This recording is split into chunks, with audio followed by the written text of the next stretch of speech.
This one's awesome. Yeah, it is. Yeah.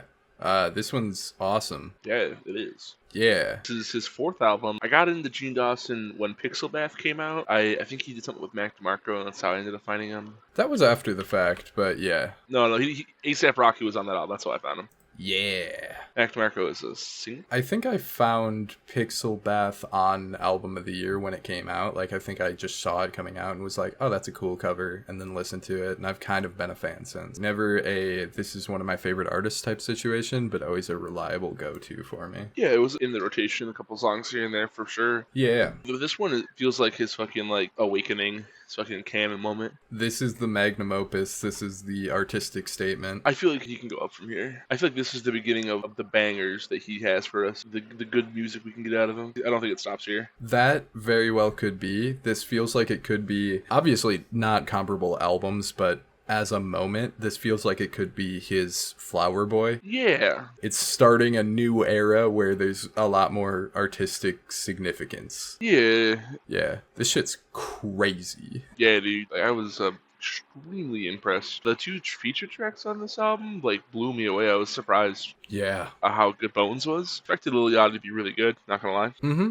Features are so weird. Having Gene Dawson, Lil Yachty, and Bones being the only vocal people on an album is like, what is happening? It's like, thank you. Totally. Yeah, I mean, if I were to just think up a random collaborative situation, Gene Dawson and Bones is a cool one, but yeah, it's like something that's like a joke, but yeah.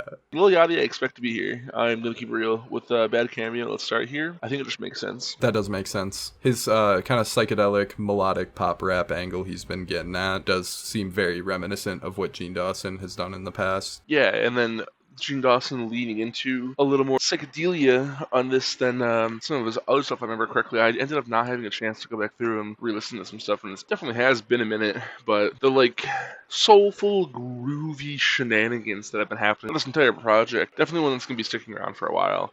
Absolutely. It's super consistent album. The lowest score I had, I gave a 75 or 7.5 out of 10 for Black Sugar. Oh, really? That was one of your least favorites? And it was my least favorite. Oh. Huh. I definitely feel like I could grow on me. I'm looking at that right now. It is a hot take. Oof. Yeah, I like that one a decent bit. It's very adventurous. I got you. My favorite track ended up being Play Dead and Die For Me and Pain, of course. Same. My honorable mention tracks here were Arlen and Bubba. There were like some other heat happening there. Yeah, those are some of the more like soulful ones. I like those ones a lot. They're good. I'm listening to Black Sugar again, right? I definitely feel like it deserves more. Yeah, it's growing on you a little bit. Yeah. Mm-hmm. Also, I'm looking at a comment from this guy, past the aux cord. If this goes to 79 jail, I'm gonna fucking lose it, I swear to God. Facts. I did comment that. To anyone who might happen to be unacquainted, 80 is the mark for must hear on Album of the Year, and so many things end up at a 79 because people are cock blocking the must hear. I honestly think that that's what's going on there. Yeah, it's sitting at an 81, and please, for the love of God, because this is really good. It deserves it. This deserves the star. Definitely. It's such a moment, man. The one thing I'll really critique it on is just the shorter songs kind of killing the momentum a little bit. Yeah, that was a problem I was having too. Mm-hmm. I gave the interlude a 7 out of 10. Just wanted to really quick check on that and see why I did that. Which one? I mean, there's Paranoid Echo is really short. The Spanish track that I would butcher if I attempted. And then, I guess those are the only really short ones, but I gave it to the Spanish track. Yeah, I have a 6 on that one. Kind of just seemed out of nowhere to me. Yeah, it was weird. Yeah. I think placement was bad for it too. Mm-hmm. Maybe if you put it earlier, I don't know. Yeah. But banger song names real quick though. 200 Cigarettes. Thank you. Also one of my favorite tracks as well, yeah. I figured it would be, I'm not gonna lie. Mm. I figured you'd see 200 cigarettes and you'd be like, yum. Delicious. I mean, honestly, though, the first time I heard it was in the car, and I was like, oh, that song is alright. But then the last time I spun this, just earlier today, stuff was hitting different. And that was one of the ones that was hitting different. And I'm like, oh, fuck, this is actually really, really good. Hell yeah, dude. Yeah. I gave it like a half-ass listen on Friday in like the car, and then I gave it like an actual good listen today. And I am listening again right now, and I love it. Yeah, it grows on me every time, and I was kind of blown away right from the start, so it's like, whoa.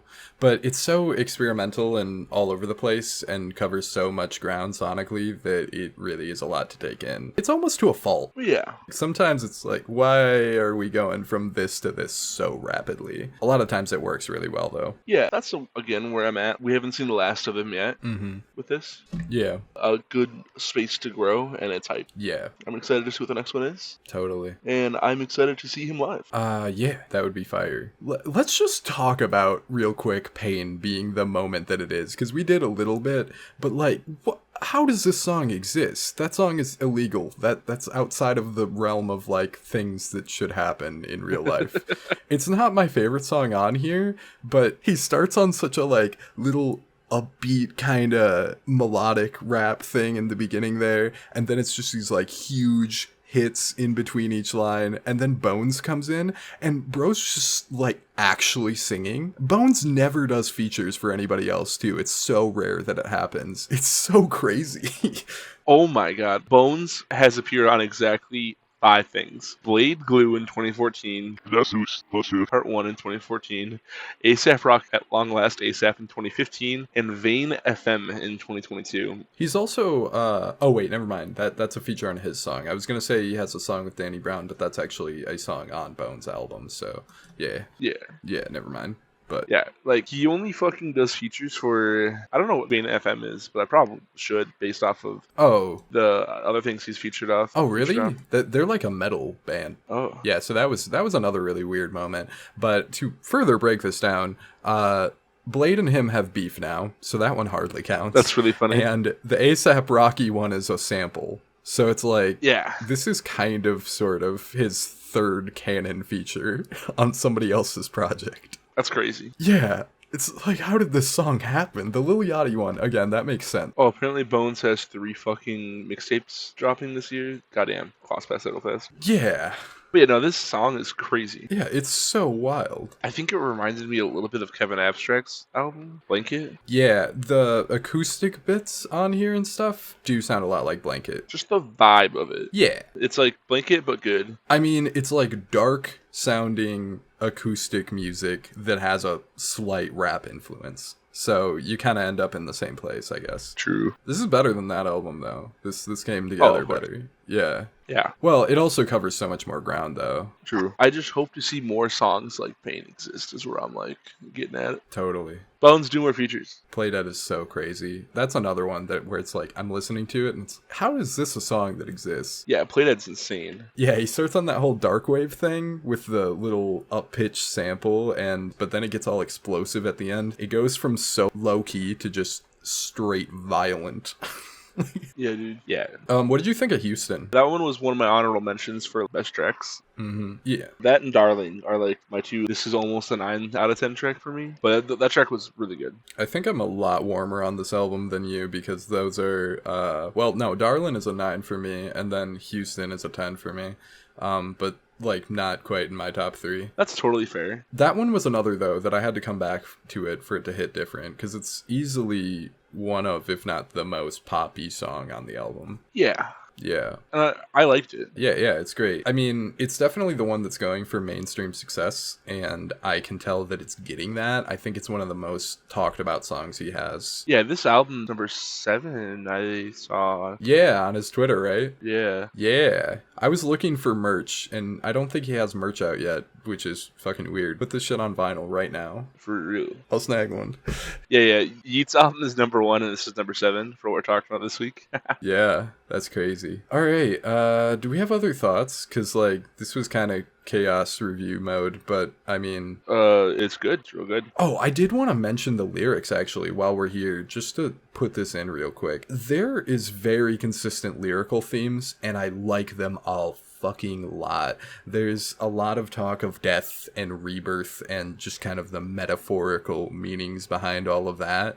And then towards the end there, you can tell he's just going through some shit, and that really hit to me too. So I mean, there's like cool things going on in the writing, which is something I didn't really feel on Pixel Bath. Yeah. Die For Me has great lyrics. I will say that much. For real. For real. I tried to go through a little bit, but I could not do it. That's fair. It ran out of brain cells. The music itself has taken up a lot of brain cells as it is. True. Yeah. Alrighty, man. You got any other thoughts?